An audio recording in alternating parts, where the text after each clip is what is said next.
নমস্কার, আজ আমার নিবেদন কবি রবীন্দ্রনাথ ঠাকুরের লেখা কবিতা লুকোচুরি।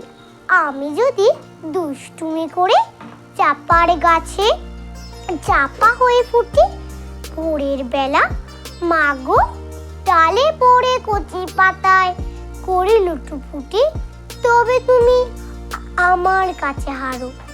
তখন কি মা চিনতে আমায় পারো? তুমি ডাকো, খোকা কোথায় ওরে? আমি শুধু হাসি চুপটি করে।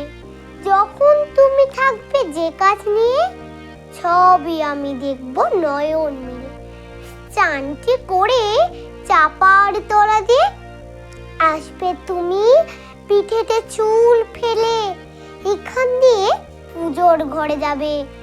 দূরের থেকে ফুলের গন্ধ পাবে, তখন তুমি বুঝতে পারবে না যে তোমার চোখে তোমার খোকার গায়ের গন্ধ আসে।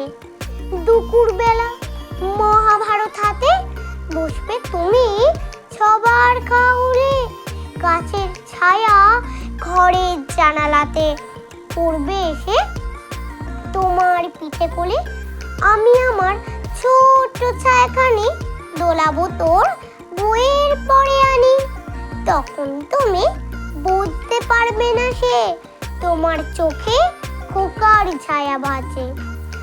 সন্ধেবেলা প্রদীপ খানি জেলে যখন তুমি যাবে গোয়াল ঘরে, তখন আমি ফুলের খেলা খেলে টুক করে মা পড়বো বয়ে ছড়ে। আবার আমি তোমার খোকা হব, গল্প বলো তোমায় গিয়ে কব।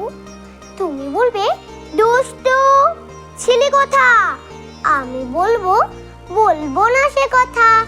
নমস্কার।